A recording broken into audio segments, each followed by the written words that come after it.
Imagine waking up in your serene lake cabin to total darkness. The hum of appliances silenced by a vindictive HOA board that thought they could play God with your property, only to unleash a legal nightmare that would drain their coffers by a staggering $1 million in a counterclaim they never saw coming. If you're hooked on tales of overreaching HOAs, entitled Karens, and sweet, satisfying revenge against neighborhood tyrants, smash that like button right now, subscribe to the channel, and hit the bell icon so you never miss another story of petty power plays gone horribly wrong. Let's dive into this epic saga of lakeside drama and courtroom karma.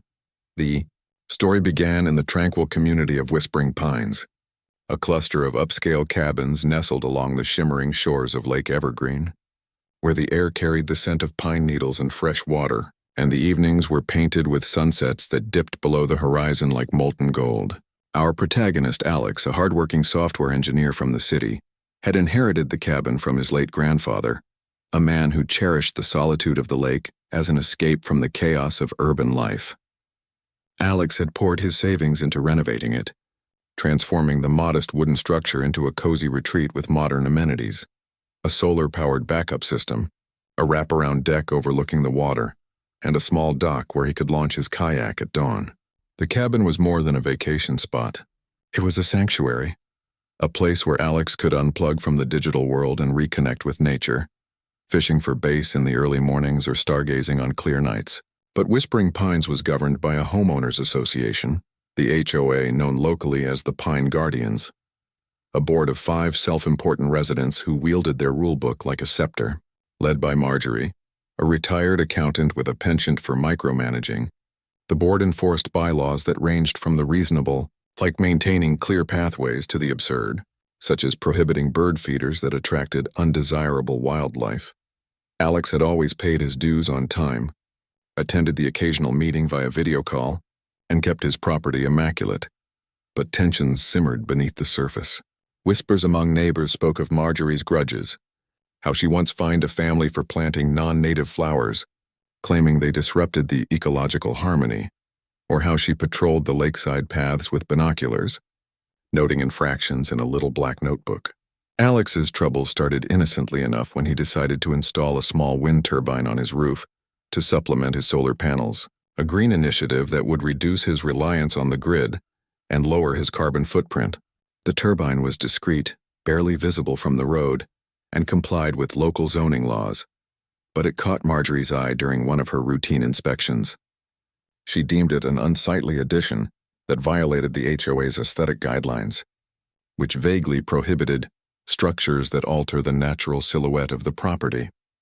A notice arrived in Alex's mailbox, demanding removal within 30 days or face escalating fines. Alex, puzzled but cooperative, researched the bylaws and found no specific mention of wind turbines, only a broad clause about maintaining visual appeal. He emailed the board, attaching photos and explanations, but received a curt reply from Marjorie insisting on compliance. Undeterred, Alex attended the next board meeting in person, driving up from the city on a Friday evening, the lake's surface rippling under a full moon as he navigated the winding roads. He presented his case calmly, highlighting the environmental benefits and offering to paint the turbine to blend with the roof. The board, however, sided with Marjorie, who argued that allowing one exception would open the floodgates to eyesores like satellite dishes or gazebos. A vote was taken and the removal order stood. Frustrated, Alex consulted a local attorney, who advised that the HOA's rule was ambiguously worded and potentially unenforceable, but suggested appealing through the association's internal process first. Weeks passed and Alex's appeals went unanswered, the fines accumulating like storm clouds, first $50, then $100, doubling each month. He refused to pay, standing his ground on principle, and continued using the turbine, which hummed softly in the breeze, generating clean energy that powered his lights and fridge during outages. The lake community buzzed with quiet support for Alex. A few neighbors slipped notes under his door, sharing their own HOA horror stories, like the time Marjorie had a family's boat trailer towed for being parked an inch over the property line. But fear of retaliation kept most silent. As summer faded into autumn, the leaves turning fiery shades of red and orange, the HOA escalated. Marjorie, emboldened by the board's backing, contacted the local utility company, claiming authority over shared infrastructure in the community. Whispering Pines had a unique setup. The power lines were partially maintained by the HOA through a long-standing agreement with the utility, allowing the board to request disconnections for non-compliant properties as a last resort for unpaid fines or safety violations. Without verifying the details, the utility complied, and one crisp morning as Alex brewed coffee and watched mist rise from the lake, the power flickered and died. The cabin plunged into silence, the fridge's hum ceasing, the lights extinguishing like snuffed candles. Alex stepped outside, confusion turning to anger as he saw a utility truck departing down the gravel road, a worker waving apologetically. A notice taped to his meter box explained the shutoff due to HOA directive for code violations. The isolation hit hard.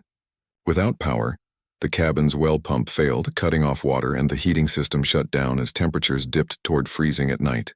Alex's weekend retreat turned into an ordeal, forcing him to rely on his solar backups, which weren't designed for full load, draining batteries quickly. He packed up and drove back to the city fuming, the lake's beauty mocked by the injustice. Little did the HOA know their overreach had just ignited a fuse that would lead to explosive consequences. As Alex researched his options that night, poring over legal forums and property rights articles, he uncovered a buried clause in the community's founding documents, a forgotten easement agreement from decades ago that tied the power infrastructure to individual property rights in ways the board had ignored. The shutoff wasn't just petty, it was illegal, and the damages could be immense. But for now the cabin sat dark and cold, a symbol of unchecked authority, waiting for the storm to break.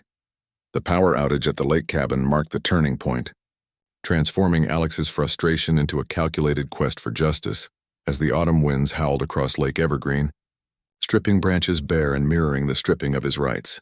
Back in the city, Alex dove deeper into the legal intricacies, his apartment cluttered with printouts of bylaws, utility contracts, and state property laws.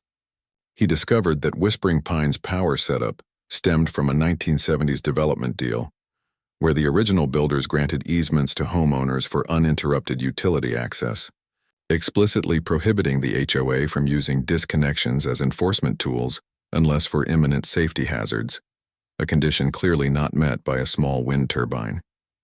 The shutoff violated not only the easement, but also state utility regulations, which required due process and hearings before such drastic measures. Alex's attorney, now fully engaged, fired off a demand letter to the HOA, outlining the violations and threatening litigation if power wasn't restored within 48 hours. The board, caught off guard, convened an emergency meeting, but Marjorie dismissed the claims as bluster, insisting their authority was ironclad. Power remained off, forcing Alex to hire a generator service at great expense, the machine's roar disrupting the lake's peace as it powered essentials during his next visit. Neighbors noticed the commotion, some offering extension cords from their properties, but the divide deepened. A faction loyal to Marjorie spread rumors that Alex was a troublemaker, while others quietly cheered his resistance. As weeks dragged on, the cabin suffered. Pipes froze in an early cold snap, causing minor bursts that Alex repaired himself, documenting every cost with receipts and photos. The emotional toll mounted too. Alex's weekends, once filled with kayaking and bonfires, now consumed by battles, his sleep interrupted by visions of the dark cabin.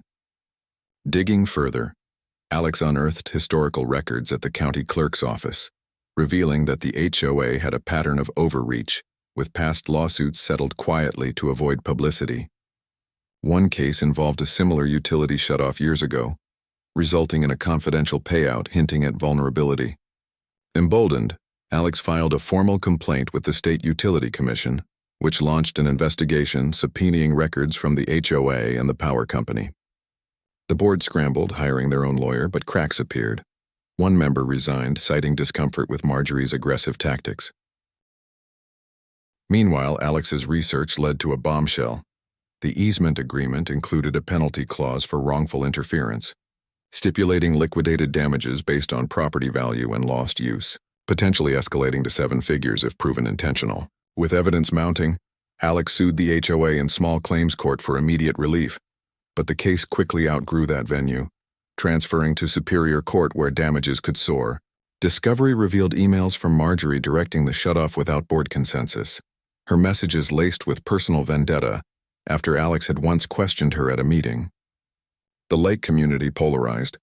Anonymous posts on a neighborhood forum debated the drama, with some dubbing Marjorie Queen of the Pines for her dictatorial style. Alex, balancing work and the fight, hired experts to appraise the cabin's value and quantify losses. Missed rentals during peak season, repair costs, even emotional distress. As winter approached, snow blanketing the lake in white silence, the court granted a preliminary injunction, ordering power restoration. The utility truck returned, lights flickering back on in the cabin, a small victory that warmed the space but not Alex's resolve. The HOA, facing mounting legal fees, offered a settlement, waive fines, reimburse costs, and drop the turbine issue. Alex refused, sensing weakness. His counterclaim now formalized, alleging tortious interference, breach of contract, and negligence, seeking $1 million in compensatory and punitive damages. The figure wasn't arbitrary. It factored the cabin's appraised worth, multiplied by disruption duration plus penalties from the easement. Marjorie's reign teetered as board members distanced themselves. Leaks revealing her past fines had padded the HOA's slush fund for personal perks like community parties she hosted. Alex's story spread beyond the lake, picked up by local news as a cautionary tale of HOA abuse, drawing support from property rights advocates. Yet the battle wasn't won. Depositions loomed where truths would surface under oath. The cabin, now powered but scarred, stood as a beacon of defiance, its wind turbine spinning defiantly in the gusts. As the case built momentum, the HOA's insurance carrier got involved, pressuring for resolution, but Alex held firm. Knowing the shutoff had triggered far more than darkness, it had illuminated a path to accountability that could dismantle the board's tyranny once and for all. With the power restored to the lake cabin, the stage was set for the climactic unraveling of the HOA's empire.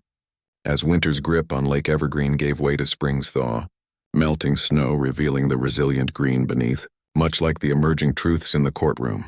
Alex's lawsuit gained traction, the counterclaim ballooning into a formidable force as evidence piled up like driftwood on the shore.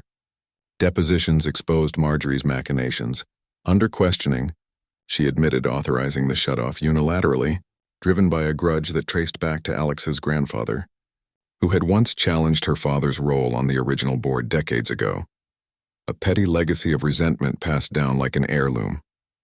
Board members turned on her, testifying that meetings were dominated by her agenda, with dissent quashed through intimidation. The utility company, facing their own liability, settled separately with Alex for $50,000, acknowledging their failure to verify the HOA's authority. This bolstered Alex's case, providing precedent for negligence. As discovery deepened, financial audits revealed the HOA's mismanagement. Dues funneled into unauthorized expenses, including Marjorie's home improvements disguised as community enhancements. Neighbors, emboldened by the publicity, came forward with affidavits detailing similar harassments, fines for holiday lights deemed too bright, or docks painted the wrong shade of blue. A class action whisper grew, but Alex focused on his claim, his attorney arguing that the wrongful shutoff caused tangible harms, burst pipes costing thousands in repairs, lost income from canceled family gatherings he had planned to host for rent, and diminished property value due to the stigma of HOA conflict. Expert witnesses quantified the damages, linking the easement violation to a multiplier effect, where intentional misconduct warranted punitive awards to deter future abuses. The HOA's lawyer attempted to downplay it, claiming good faith enforcement, but emails contradicted this, showing Marjorie's glee in teaching that city boy a lesson. Mediation failed when the board lowballed an offer, underestimating Alex's determination. The trial unfolded in the county courthouse, a stately building overlooking rolling hills where jurors, many locals familiar with HOA woes, listened intently to the narrative of overreach. Alex's side presented a compelling timeline: the turbine installation, ignored appeals, escalating fines, and the fateful shutoff that plunged the cabin into isolation. Visual aids showed before and after photos, the vibrant retreat versus the darkened shell, evoking sympathy. The defense faltered, Marjorie's testimony evasive and combative, alienating the jury. Closing arguments sealed it. Alex's attorney painted the HOA as a bully unchecked, the $1 million counterclaim a necessary reckoning to restore balance. After deliberation, the verdict came swiftly, guilty on all counts with damages awarded at $980,000, rounded up to the million with court costs. The courtroom buzzed as Marjorie's face drained of color, the board dissolving into chaos. Appeals were filed but dropped when the insurance refused coverage for willful acts, forcing the HOA to liquidate assets, selling community lots, hiking dues, and ousting Marjorie, who slunk away to a condo in the city. Her reign ended. Alex, victorious, used part of the settlement to upgrade the cabin further, a new dock, enhanced solar array, and even a community fund for neighbors facing similar issues. The lake returned to peace, whispers of the saga becoming legend, a warning to future boards about the perils of power abuse. The wind turbine spun freely, a symbol of resilience as Alex kayaked under summer skies, the water's surface reflecting a world righted by persistence.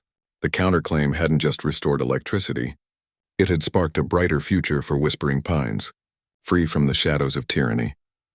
If this story of HOA downfall and epic payback had you on the edge of your seat, do me a favor, smash that like button if justice was served. Subscribe for more wild tales of Karen chaos and property revenge, and turn on notifications so you're the first to catch the next one. Thanks for watching, and remember, never underestimate the power of standing your ground.